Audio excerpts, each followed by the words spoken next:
예, 오늘 말씀은 데살로니가 전서 2장입니다. 데살로니가 전서 2장. 데살로니가 전도 사역에 대한 바울의 심정이란 제목입니다. 데살로니가 전도 사역에 대해서 바울이 어떠한 마음을 가지고 있는지, 그 심정이 어떠한지를 설명해주고 있는 장인데, 데살로니가에게 전도할 때에 그냥 별 관심도 없고 고난을 당해야 돼 피해서 어쩔 수 없이 그냥 잠깐 들렀다가 지나가는 이러한 행태의 전도가 아니었다는 거예요. 거기 대적자들은 바울이 그래도 아쉬우니까 잠깐 찾아가지고 여러 가지 도움만 받고 그냥 도망치듯이 떠났다, 이런 비난이 있었던 것 같은데 그렇지 않다는 거죠. 그러니까 데살로니가 교회를 세우게 된 것도 빌립보에서 사실 바울과 실라가 굉장히 어려움을 당했잖아요. 그 귀신 들린 여인 하나를 이렇게 고쳐줬죠. 귀신을 쫓아줘 버린 거예요. 쫓아주니까 그 여인이 정상이 되고 회복이 됐는데, 문제는 그 귀신 들린 여인을 이용해가지고 돈벌이 하던 그 주인이 화가 나서 고발할 때 그냥 신분을 알아보지도 않고 그 사건 전후 사정도 알아보지도 않고 무조건 가서 두들겨 패고 때려서 그냥 지하 감옥에 쳐놓고 이런 일이 있었단 말이에요. 근데 거기서 바울과 실라는 또 신세 한탄한 게 아니고 또 기쁨의 찬양을 했어요. 지하 감옥에 갇혀가고 온몸을 그냥 쑤시고 그냥 여기저기 터지고 이런 심지어 피를 흘렸겠죠. 피투성이 되고 이런 상황에서 그냥 찬양을 부리고 부흥회를 한 거예요. 둘이. 그러니까 다른 제수들도 다 듣고 있는데 그러다 갑자기 옥문이 열리고 옥터가 흔들리고 쇠사슬이 다 풀어지고 이러다 간수가 또 죄수들이 도망갈 줄 알고 다 자살하려고 하다가 자살하지 말아라, 우리가 여기 있다 해서 그 간수를 전도하게 되고, 그래서 나갈 때 그 사람들이 고위 관리들이 그냥 풀어주라고 말없이 하니까 우리 절대 안 나간다, 직접 와가지고 내게 사과하고 내보내야 나간다, 이렇게 해가지고 우리가 로마 사람들인데 죄도 묻지도 않고 정하지도 않고 재판도 과정 없이 이렇게 한 거 절대 그냥 못 넘어간다, 이렇게 해서 그 사람들이 내려와가지고 싹싹 빌고 사상사정해가지고 제발 여기서 떠나라 해가지고, 그래서 떠나간 것이 데살로니가이기 때문에 많은 사람들이 사실 몸 치료도 받아야 되고 또 어디 잠깐 안식도 해야 되고 이러기 때문에 데살로니가 간 것은 데살로니가 사람들을 복음 전하고 사랑하고 이런 게 아니고 자기들이 몸 잠깐 피하기 위해서 잠깐 도움을 받고 그냥 이러기 위해서 잠깐 들렀다 그냥 떠나간 거다, 이렇게 왜곡되게 광고를 했단 말이에요. 자꾸 이렇게 이간질을 시킨 것 같아요. 사실 그 데살로니가를 떠난 것도 그냥 떠나간 것이 아니라, 떠나가고 싶어서 떠나간 것이 아니라 유대인들이 와서 얼마나 괴롭히고 또 그 야손의 집에서 이렇게 교회를 시작한 것 같은데 야손을 잡아서 때리고, 그리고 다짐을 했잖아요. 데살로니가에서 이렇게 바울과 실라를 내보내는 대신에 다시는 그 사람들 여기 못 들어오게 해라, 약속을 해라, 이러고 내보냈단 말이에요. 그렇기 때문에 굉장히 그 아쉬운 마음이 바울에게 있어서는 너무나 데살로니가 교회의 성도들에 대한 그 애틋한 마음이 있는 거예요. 아쉬운 마음이 많은 거예요. 조금 더 긴 시간을 가지고 세세하게 복음을 전하고 좀 더 깊이 있는 말씀도 전하고 이렇게 하고 싶은데 그럴 사정이 못 돼서 그냥 도망치듯이 나왔기 때문에 거기에 대한 그 데살로니가 교회에 대한 그 염려 걱정이 있었단 말이 있었는데, 그래서 이제 디모데를 파송하고 디모데가 갔다 오니까 그 믿음이 너무나 이렇게 반듯하게 잘 되어 있고 주변에 있는 모든 그 데살로니가 전 지역에, 그러니까 마게도냐 요즘 요즘 말로 하면 터키 전 지역에 소문이 다 퍼지고 믿음 소문이 그러다 보니까 일장에서는 그 믿음에 대해서 감사하고 칭찬하고 권면하고 이러한 내용이 있는가 하면은 칭찬과 권면을 하기 위해서 이 글을 쓴다는 것을 비치면서 바울의 심정을 데살로니가에 대한 그 전도 사역에 대한 그 심정을 이렇게 나열해 놓고 있는 것입니다. 그래서 심정은 내가 어머니가 아이를 젖먹이듯이 유모라는 표현을 썼는데 젖먹이듯이 아버지가 자녀들을 공부하고 이렇게 잘 이렇게 교육하는 그러한 심정으로 너희를 대한다라고 이렇게 설명해 주고 있는 것입니다. 2장입니다. 형제들아 우리가 너희 가운데 들어감이 헛되지 않은 줄을 너희가 친히 아나니 그래서 우리가 너희 가운데로 들어간 것이 빈손으로 들어간 것이 아니라는 거예요. 다른 말로 표현한다면은 그러니까 데살로니가에 간 것이 아무런 의미 없이 그냥 내 몸 하나 그냥 피하기 위해서 그 도움을 얻기 위해서 좀 안식이 필요하고 쉼이 필요하고 치료가 필요해가지고 잠깐 그냥 별 의미 없이 들리고 이런 것이 아니라는 거예요. 아무런 열매 없이 간 것이 아니라 분명히 복음을 들고 진실한 마음을 가지고 복음을 전했고 그 복음의 열매가 이렇게 맺혀지고 했기 때문에 절대 우리가 데살로니가에 가가지고 복음 전한 것이 헛된 일이 아니라는 거예요. 아무런 가치 없는 일이 아니라는 거예요. 열매 없는 일이 아니라는 겁니다. 빈손으로 간 것이 아니라는 거죠. 하나님의 복음을 들고 복음이 전해지고 복음이 싹이 트고 또 그 열매가 맺히고 자라고 열매가 맺히고 이런 그러한 성과를 냈다는 겁니다. 2절 너희 아는 바와 같이 우리가 먼저 빌립보에서 고난과 능욕을 당하였으나 우리 하나님을 힘입어 많은 싸움 중에 하나님의 복음을 너희에게 말하였노라. 그래서 너희에게 간 것이 먼저 빌립보에서 고난과 능욕을 당하였으나 한 것이 아까 얘기했던 빌립보 감옥에 갇혔고 또 재판도 안 받고 많이 얻어맞고 또 이렇게 자꾸 지하 감옥에서 갇혀 있기도 하고 이렇게 됐다는 거예요. 그런 과정에서 너희들에게 왔다는 겁니다. 하나님을 힘입어 많은 싸움 중에 하나님의 복음을 너희에게 말하였노라. 그래서 그러한 고난이 있고 고난 과정이 있었지만은 너희에게 와가지고 하나님의 복음을 전했다는 거죠. 그래서 내가 많은 고난을 당하고 어려움을 당했기 때문에 그것을 내가 어렵고 힘들고 막 몸도 쑤시고 아프고 이렇게 했기 때문에 그거 내가 좀 도움받으려고 오는 이런 심정으로 간 것이 아니라 비록 우리가 많은 고난을 당했지만은 그래도 하나님의 복음을 너희에게 전하려고 복음 전하기 위해서 너희들에게 간 것이다. 그 목적은 바로 그것이다 라는 것입니다. 3절입니다. 우리의 권면은 강사에서나 부정에서 난 것도 아니요 계획에 있는 것도 아니라 그래서 우리의 권면은 그래서 복음을 전하고 어떻게 살아야 하는지 우상을 버리고 살고 이렇게 살면은 온전한 삶이 아니다. 하나님께서 기뻐하는 삶이 아니다. 하나님의 구원의 백성은 어떠한 삶을 살아야 된다라는 것을 관념하게 전했는데 그러한 권면 그러한 우리가 삶의 자세를 얘기하고 복음을 얘기할 때 전했던 그 권면은 간사나 부정해서 난 것이 아니라는 얘기예요.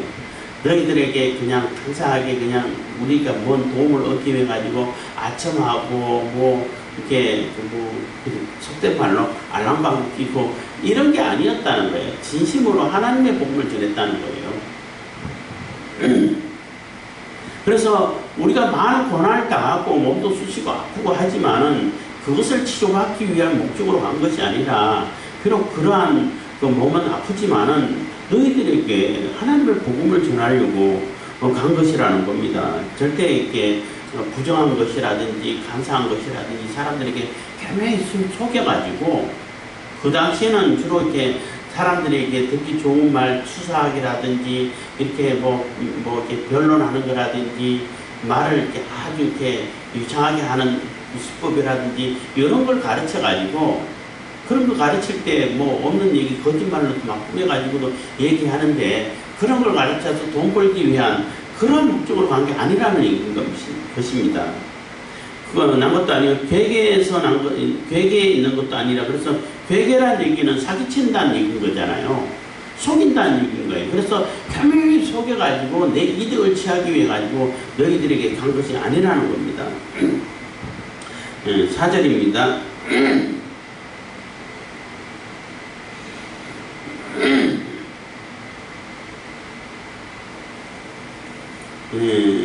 사절 오직 하나님의 옳게 영심을 입어 복음 전할 부탁을 받았으니 우리가 이와 같이 말하면 사람을 기쁘게 하려 함이 아니요 오직 우리 마음을 감찰하시는 하나님을 기쁘게 하려 함이니라 해서 우리가 복음 전하는 것은 너희들에게 칭찬받고 사람들에게 칭찬받고 사람들에게 와 말 잘한다 야, 어떻게 저런 표현을 쓸 수 있을까? 이런 칭찬받기 위해서 쓴 것이 아니라는 얘기예요.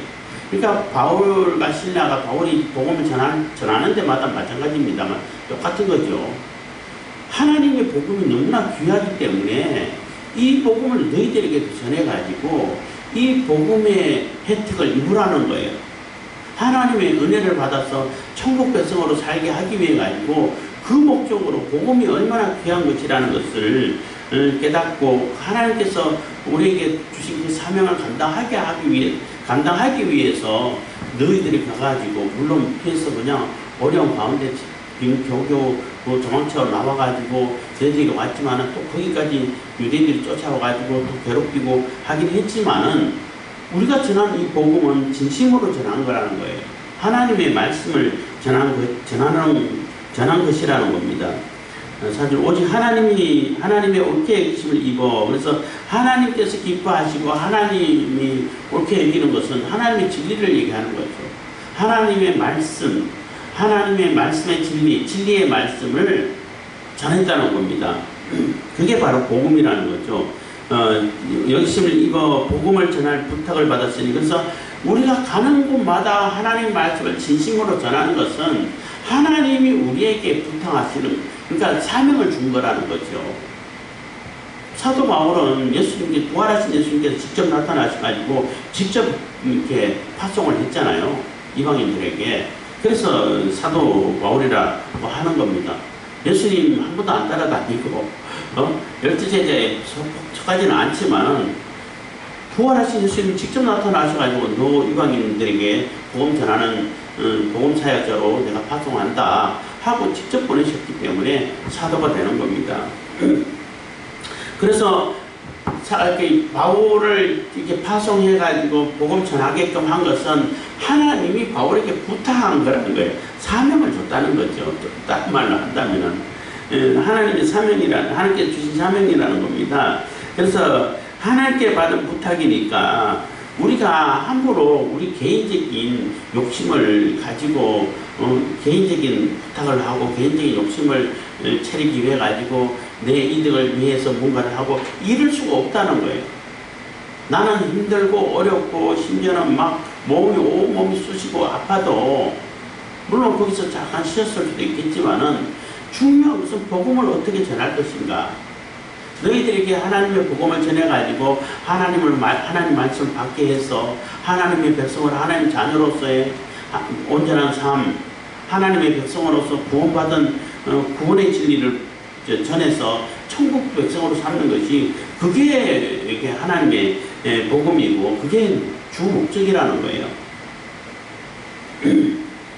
그래서 우리가 이와 같이 말하면 사람을 기쁘게 하려 함이 아니요 오직 우리 마음을 감찰하시는 하나님을 기쁘게 하려 함이라. 그래서 하나님의 복음을 하나님의 복음대로 정확하게 하나님께서 기뻐하신 모습으로 전한다는 거예요.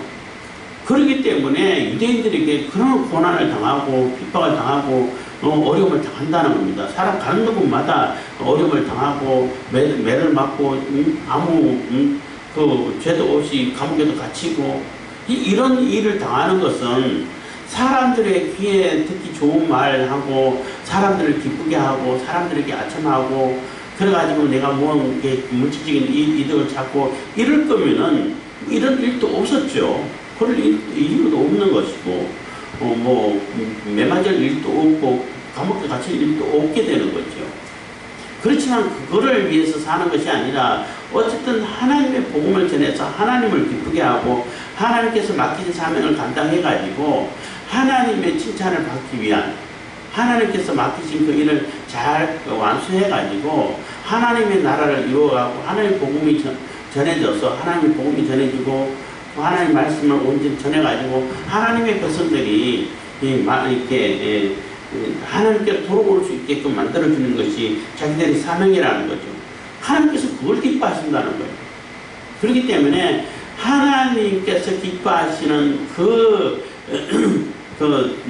그러한 관점에서, 그러한 측면에서 우리가 사역을 하는 것이지, 사람들의 칭찬 때문에 일비하고 그냥 칭찬 있으면 좋아했다가 조금 싫어하면은 풀이 죽었다가 이러지 않는다는 거예요. 인기에, 요즘 말하면 인기에 연연하지 않는다는 거예요. 그래서 진심으로 너희들에게 이렇게 복음을 전했다는 겁니다. 5절입니다. 너희도 알거니와 우리가 아무 때에도 아첨의 말이나 탐심의 탈을 쓰지 아니한 것을 하나님이 증거하시니라. 그래서 우리가 진심으로 너희에게 복음을 전했다는 것, 하나님의 진리의 말씀을 가지고 그 진리의 복음이 되는 말씀이 핵심이 되는 복음을, 구원의 진리를 이렇게 너희들에게 전했다는 것은 이거는 하나님이 우리를 증거하신다. 그 얘기는 하나님 앞에 내가 진심으로 복음을 전했다는 것을 떳떳하게 자신있게 말할 수 있다는 거예요. 그 말은 사람들에게 아첨하기 위해 가지고 사람들에게 인기를 얻고 많은 사람들을 모아서 이렇게 물질적으로 이득을 취하기 위해서 이런 욕심을 가지고 전혀 그런 거는 고려하지도 않았다는 거예요. 그런 거는 생각지도 않았다는 것입니다. 그래서 아첨의 말이나 탐심의 탈을 쓰지 아니한 것을 하나님이 증거하시니라. 그래서 하나님께서 다 아신다는 거죠. 그러니까 하나님께서 보시는데 사람은 속일 수 있지만 하나님은 어떻게 속여요? 하나님은 못 속인단 말이에요. 그렇기 때문에 하나님 앞에 내가 진심으로 너희들에게 복음을 전했지 내 욕심을 나타내지 않았다는 것입니다. 내 당심을 위해서 아침에 말을 한다든지 내 어떤 물질적인 이득을 위해 가지고 교묘하게 이것을 이용한다, 하나님의 말씀을 이용한다든지 그런 거 전혀 없었다는 거예요.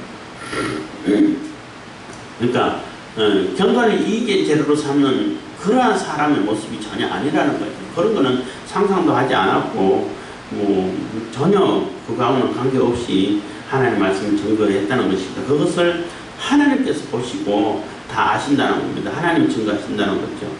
6절입니다. 우리가 그리스도의 사도로 능히 존중할 터이나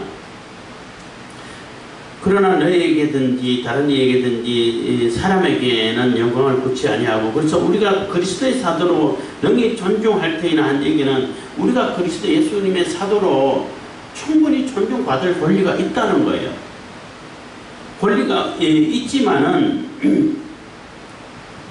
그럼 많은 사람들이 존중할 터이나 사람들에게든지 너희에게나 또 다른 사람에게는 누구에게든지 똑같은 심령으로 전했는데 그 사람에게는 영광을 구하지 않았다는 것입니다. 그래서 그 사람들에게 우리가 사도니까 사도로 대접해라. 요즘 신사도 요즘 한풀을 꺾이고 요즘 그렇게 큰 얘기도 없습니다만은 한동안 신사도 운동이라 해가지고 자기가 새로운 사도다 말도 안 되는 짓거리를 해서 성경하고 전혀 관계없이 새롭게 하나님께서 계시를 주신다. 성경 이렇게 해가지고 성경도 안 읽어보고 앉아서 잠깐 눈 감고 있다가 하나님께서 계시를 주셨습니까? 성경은 그렇게 계시를 안 주셔요. 성령께서 성경을 쓰게 하셨는데 하나님이 쓰게 하셨는데 하나님의 말씀이 성경에 다 기록했는데 그 성경을 성경에서 본인이 썼다 본인이 무시하겠습니까? 그런 앞뒤가 안 맞는 그러한 사람들도 그런 어리석은 짓은 안 해요. 물론 또 사람 중에는 그런 사람도 있긴 있어요. 자기가 했던 말 금방 했던 말하고 전혀 상관없이 또 이런 말 했다 저런 말 했다 앞뒤도 안 맞고 전에 했던 말하고 지금 하는 거하고 전혀 딴판이고 이런 정치인들이 있긴 있어요. 많이 있는데 하나님은 그러지 않아요. 그러니까 신사도라는 것은 사입인 거예요. 사입이 속이는 겁니다. 그런 거 없어요. 그래서 우리가 그리스도의 사도로 너희 존중할 테니나 그러나 너에게든지 다른 이에게든지 사람에게는 영광을 구하지 아니하고 7절 오직 우리가 너희 가운데 유순한 자 되어 유모가 자기 자녀를 기름과 같이 하였으니 그래서 오직 우리가 너희 가운데서 유순한 자 되어 유모가 자기 자녀를 기름과 같이 하였으니 유모란 얘기는 젖먹이는 엄마란 얘기잖아요. 물론 이제 옛날 같은 경우는 주인의 아이를 이렇게 젖먹이고 키우고 하는 유모가 따로 있었어요. 있었지만은 여기서 말하는 것은 뭐 그런 것도 포함되겠지만은 어머니를 얘기하는 거, 젖먹이는 젖을먹여서 아이를 키우는 엄마의 심정을 얘기하는 거예요. 그 어머니의 심정을 가지고 자녀를 기르렀다는 거예요. 그러니까 자기 엄마가 젖먹이는 엄마가 아이를 함부로 대하겠어요? 에이 얘는 그냥 서든지 말든지 살든지 말든지 그냥 내팽개치고 그런 엄마가 있어요? 가끔가다 있다고. 그건 안 특별한 게 없고 그렇지 않아요. 절대 자기 젖을 먹여가지고 키우는 아이는 심지어는 자기 아이가 아니라 할지라도 주인의 아이라 할지라도 자기 아이처럼 키운다고. 유모들은 그렇잖아요. 유모는 사실 그 아이를 위해 가지고 자기 목숨까지도 바친다고요. 뭐 드라마 같은 경우는 가끔 나오잖아요. 자기가 대신 위험한 자리에 가지고 죽고 그 자기가 키웠던 아이는 살게 만드는 그러한 드라마가 내용 있고 그래 그 선덕여왕인가 그거 할 때도 유모가 그 아이를 키우기 위해서 자기가 그 공주 분장을 해가지고 반대로 유인하고 유인해서 결국은 그 공주들하고 죽였는데 유모였다고 뭐 이런 게 내용이 있었던 것 같은데 그만큼 자기가 젖먹여서 키운 아이는 자기가 목숨 걸고라도 지키려고 하고 그 아이를 위해서 모든 것을 바치는 엄마의 심정을 얘기하는 거예요. 그러한 엄마의 심정으로 너희들을 가르치고 길렀다는 겁니다. 비록 3주밖에 안 되지만은 그렇게 엄마의 심정으로 너희를 대했다는 거죠. 8절입니다. 우리가 이같이 너희를 사모하여 하나님의 복음으로만 아니라 우리 목숨까지 너희에게 주기를 즐겨하면 너희가 우리의 사랑하는 자 됨이니라. 그래서 우리가 그냥 단순하게 복음만 전하고 전했으니까 땡 이게 아니라 사실은 목숨까지도 너희에게 바칠 각오가 돼 있었다는 거예요. 차라리 여기서 그냥 유대인들에 맞아줬더라도 복음을 전하고 가르치고 있기를 바랬는데 유대인들이 바울을 함부로 못하다 보니까 로마 시민이기도 하다 보니까 자꾸 야손을 괴롭히고 야손을 두들겨 빼고 괴롭힌다는 거예요. 그래서 할 수 없이 바울과 실라는 그 도시를 떠날 수밖에 없었다는 거죠. 자기가 고통받는 거는 내가 견딜 수 있고 차라리 죽음을 순교를 각오하고 내가 할 수 있어. 근데 엉뚱한 내 주변에 있는 사람들을 괴롭힌다는 거예요. 그거는 더 견딜 수가 없는 거예요. 그래서 이렇게 그 데살로니가를 떠나게 됐는데 우리가 이같이 너희를 사모하여 하나님의 복음으로만 아니라 우리 목숨까지 너희에게 주기를 즐겨하면 너희가 우리의 사랑하는 자됨이니라. 그래서 정말로 사랑하는 마음을 가지고 그러니까 복음도 전했을 뿐만 아니라 우리가 정말로 사랑하는 마음을 가지고 우리가 목숨까지 또 던져서 너희들에게 같이 한 하나님의 자녀로 하나님의 한 형제 하나님 안에서 주님 안에서 하나님의 자녀로서의 한 형제 자매로서의 그 삶을 살기를 바랬다는 것입니다. 9절입니다. 형제들아 우리의 수고와 애쓴 것을 너희가 기억하리니 너희 아무에게도 누를 끼치지 아니하려고 밤과 낮으로 일하면서 너희에게 하나님의 복음을 전파하였노라. 그래서 형제들아 우리의 수고와 애쓴 것을 너희가 기억한다는 것은 어떻게 너희들에게 복음을 전했는지 다 너희들이 기억할 것이라는 거죠. 다 안다는 거죠.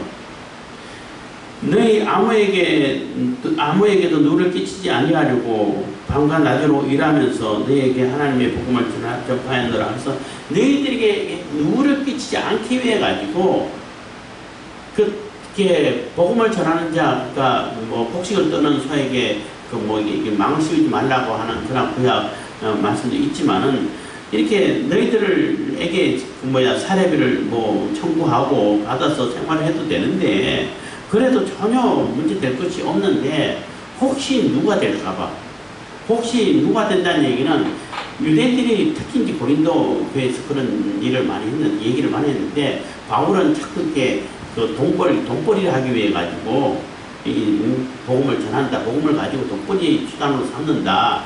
너희들에게 이렇게 그 말을 가르쳐 가지고 자기 이득을 취한다. 자꾸 이렇게 비난을 하고 왜곡을 시켰단 말이에요.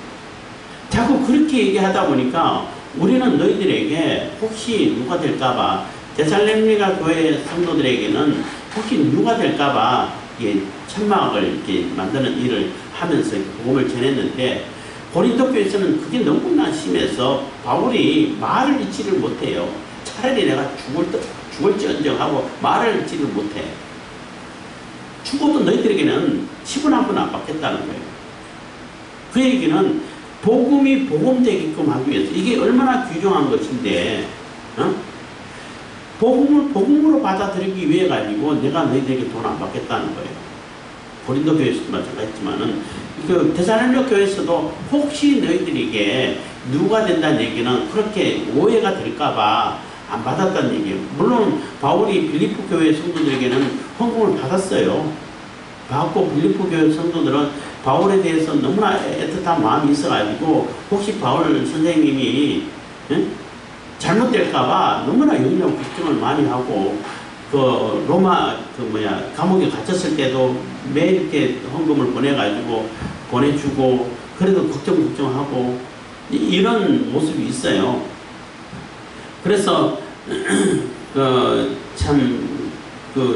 바울 선생님 구명하기 위해 가지고 많은 애를 썼는데 어쨌든 여기서 얘기하는 것은 복음이 조금이라도 왜곡되면은 그 왜곡되는 일을 안 하겠다는 거예요. 혹시 내가 사례비를 받아가지고 복음이 왜곡되게 된다면은 너 그 돈벌이 하려고 하나님 말씀 가지고 돈벌이 하려고 그러지. 이런 소리 들을까봐 들을 여지가 있다면은 당황하게 끊어버리겠다는 거예요.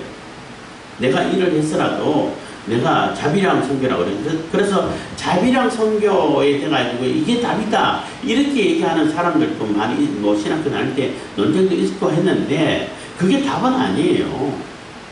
선교하고 하나님 말씀을 맡은 자가 당연히 그것을 통해 가지고 사례를 받는 것은 당연한 거예요. 저도 그런 표현을 썼습니다만은 바울 같은 경우는 하나님께서 계시를 주셔가지고 계시를 주셔가지고 혼이 다 알고 구약 성경에서는 완전히 박사 수준으로 능통하고 거기에 대해서 복음에 대해서 하나님께서 직접 계시를 주셔가지고 이게 주석지 안 찾아보고 딴 사람에게 이렇게 참고를 안 해도 이렇게 기회가 되면은 다 설명할 수 있어요. 복음을 어떻게 복음이 되는지 다 설명하기 있기 때문에 우리가 오히려 바울의 말을 참고를 하는 거고 증거하는 것인데 우리 같은 경우는 주석도 찾아가야 되고 다른 사람들의 얘기도 들어봐야 되고 그래서 어떻게 어떤 것이 복음에 합당한 것인지 살펴봐야 되고 연구를 해야 돼. 그래야 올바로 말씀을 전할 수 있어요.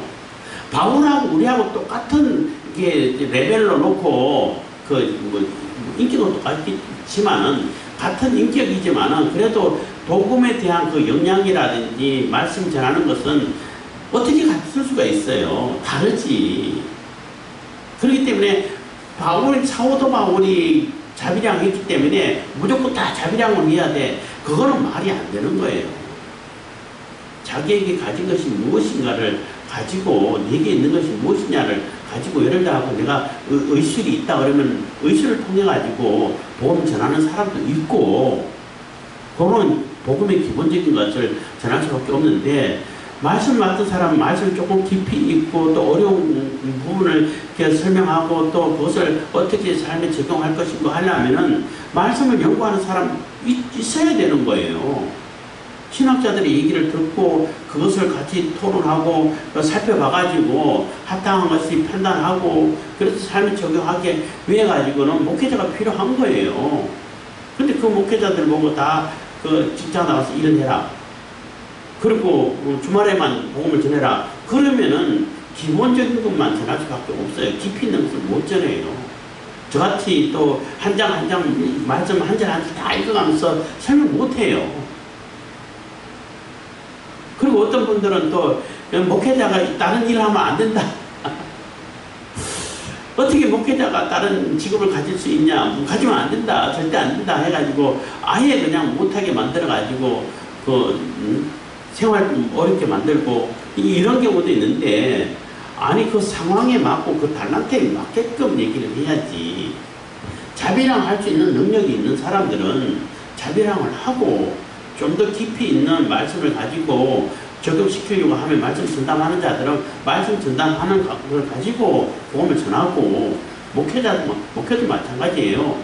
그 사람의 달란트와 재능과 은사가 어떤 것인가를 가지고 목회 유형이 좀 다를 수 있는 겁니다. 그렇게 이해를 하셔야 되는 거예요. 이 자비랑 얘기가 나와서 얘기가 길어졌는데 끝까지만 하고 10절입니다. 우리가 너희 믿는 자들을 향하여 어떻게 거룩하고 옳고 흠없이 행한 것에 대하여 너희가 증인이여 하나님도 그러시도다. 그래서 우리가 진심으로 너희에게 갔다는 거 너희도 다 안다는 거죠. 하나님도 다 아시고. 그래서 너희 믿는 자들을 향하여 어떻게 거룩하고 옳고 흠이 없이 행한 것에 대하여 그래서 진리 가운데서 진심으로 선한 마음으로 너희에게 복음을 전했다는 것입니다. 11절 너희도 아는 바와 같이 우리가 너희 각 사람에게 아비가 자기 자녀에게 하듯 권면하고 위로하고 경계하노니. 그래서 이제는 아까는 엄마의 심정으로 너희들을 대했는데 이제 편지를 쓰고 하는 것은 아비의 심정으로. 아버지는 이렇게 물론 이렇게 뭐 사랑도 있지만은 그 아이가 잘 되게 하기 위해서, 그 자녀가 올바로 자라게 하기 위해서는 해야 될 것과 하지 말아야 될 것, 또 어떻게 자세를 갖춰야 될 것, 이런 교훈적인 것을, 교육적인 것을 이렇게 고면하고 이렇게 경계를 하고 해서는 안 되는 것을 해야 될 것, 이렇게 해서 가르친다는 거예요. 그것처럼 지금 아비의 심정으로 너희들에게 편지를 쓰고 이렇게 가르친다라는 것을 얘기하는 것입니다. 12절 이는 너희를 부르사 자기 나라와 영광에 이르게 하시는 하나님께 합당히 행하게 하려 함이니라. 그래서 하나님의 자녀로서의 합당하게 행동하게 하기 위해서 하나님 나라와 영광에 이르게끔 하기 위해서 아비의 심정으로 이렇게 권면하고 위로하고 경계를 한다는 것입니다. 13절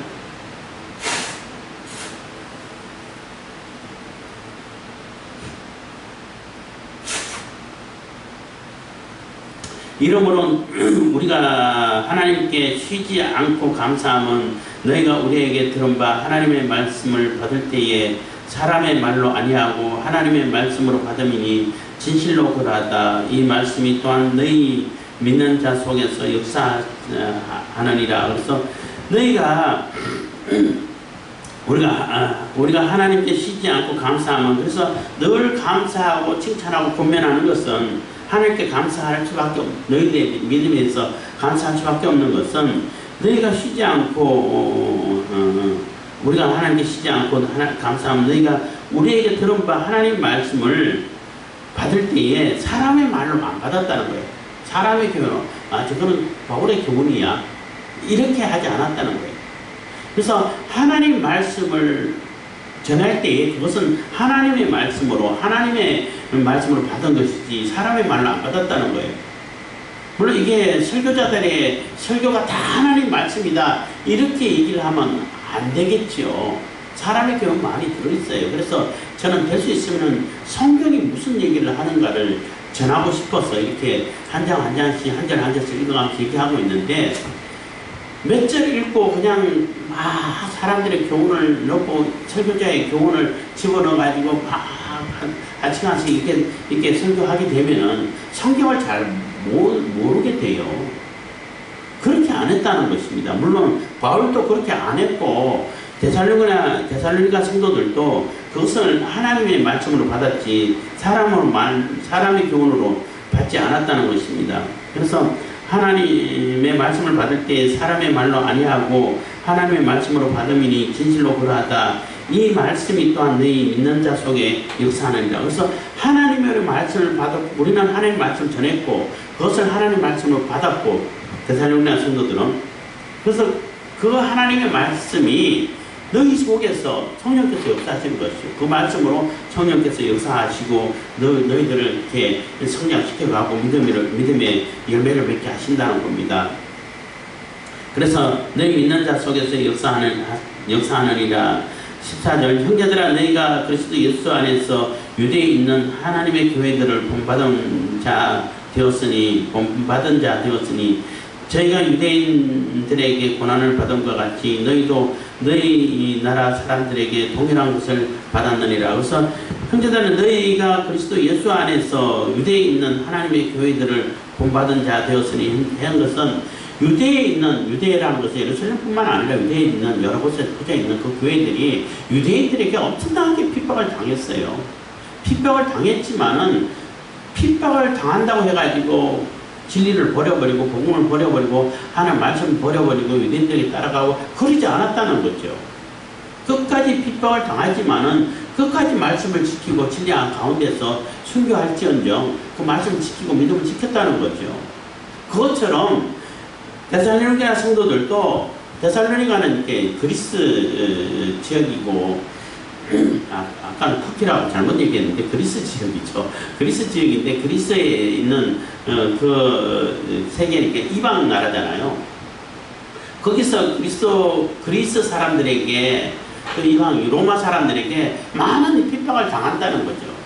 우상을 버렸다고 해서 왜 자기들이 섬기는 신을 안 섬기냐 해가지고 많은 핍박을 당하지만은 그 핍박에 굴하지 않고 그대로 믿음을 지켰다는 거예요. 유대인들이 유대교회에 행했던 것처럼 그들도 똑같이 행했는데 유대교회 성도들처럼 믿음을 잃어버리지 않고 그대로 잘 지켰다는 것입니다.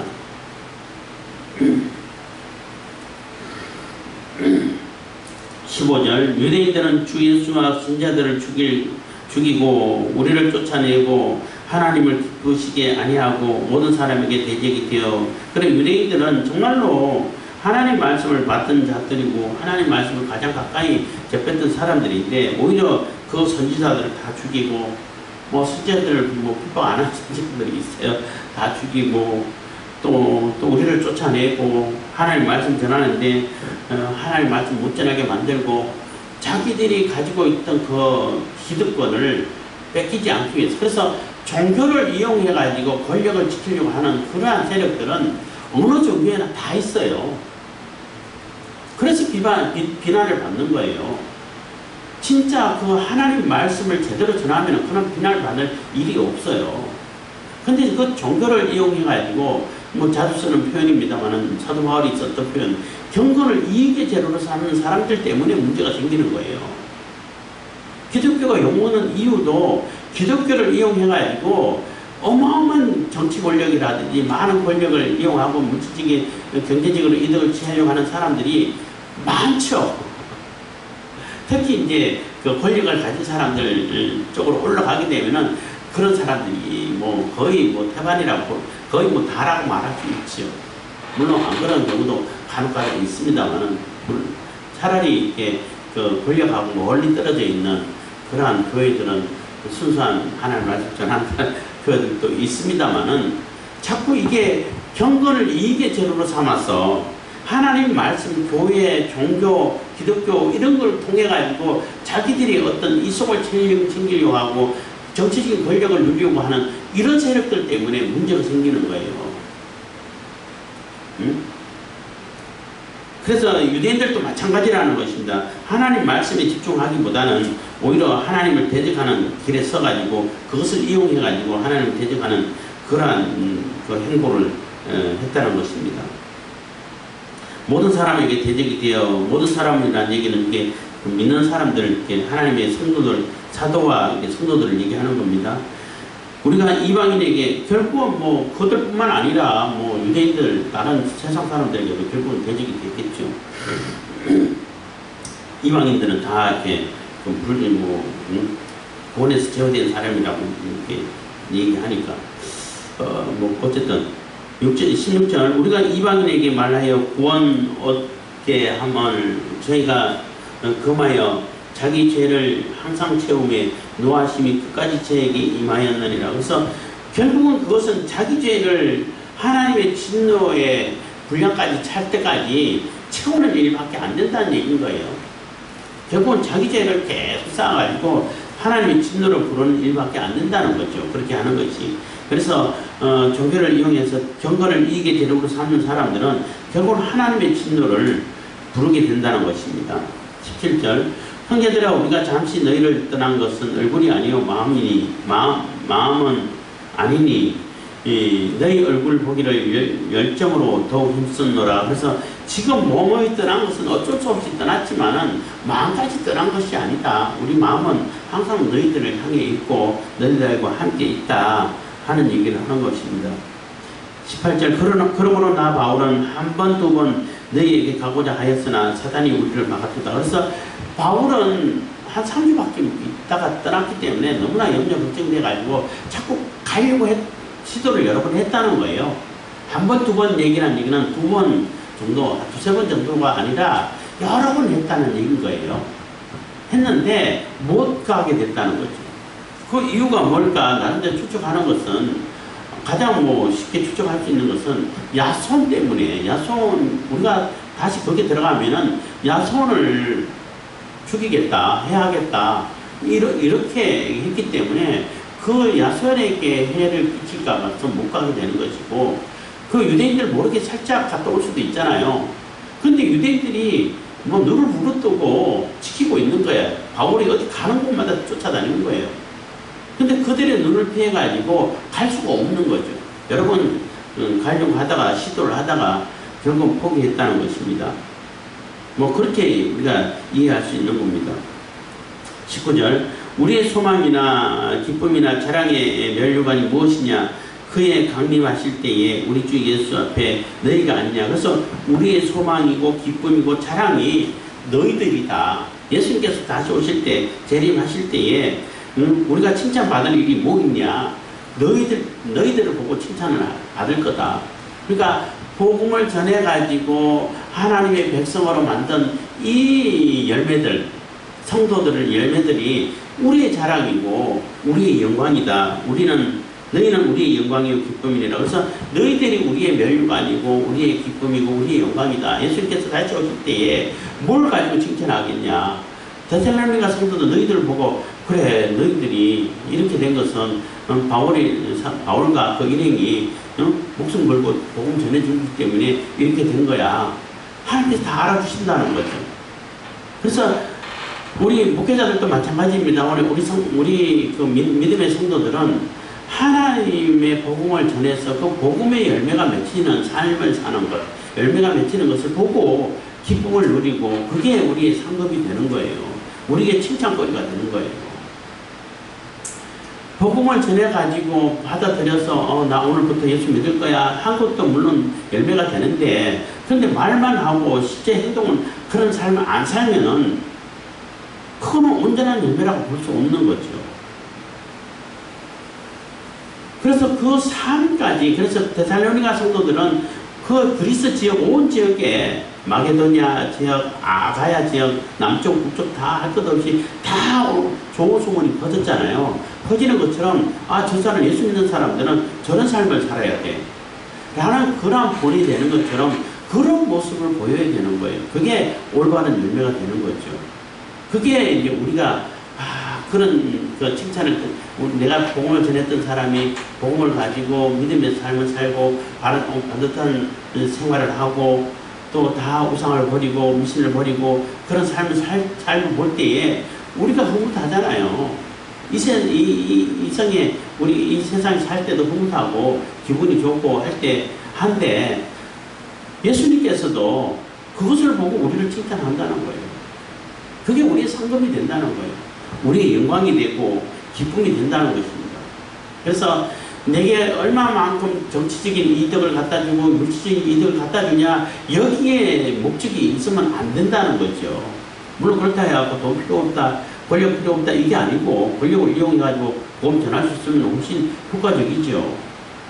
어쨌든 우리가 복음을 온전히 전해서 그 복음이 씨앗이 떨어져서 싹이 나고 잎이 피고 자라서 열매가 꽃이 피고 열매가 맺히고 이런 것을 볼 때에 그게 가장 큰 기쁨이 있고 그건 영광이 있다는 것입니다. 그래서 데살로니가 성도들에게 복음을 급하게 전했지만은 급하게 전했던 그 복음의 씨앗이 떨어져서 이렇게 아름다운 열매를 맺혀가는 것을 볼 때에 바울이 너무나 감개무량하고 감사하고, 그래서 우리가 했던 것이 절대 헛된 일이 아니었구나, 이렇게 소중한 일을 했구나. 그렇지만은 절대 유대인들이라든지 자꾸 왜곡하는 사람들이 다시 그렇게 왜곡해가지고 믿음을 회복시키지 못하도록 하기 위해서 이 편지를 쓴다라는 것을 말해주고 있는 것입니다. 기도하겠습니다. 사랑해 주신 감사합니다. 이 시간에도 은혜와 볼 베푸신 감사드립니다.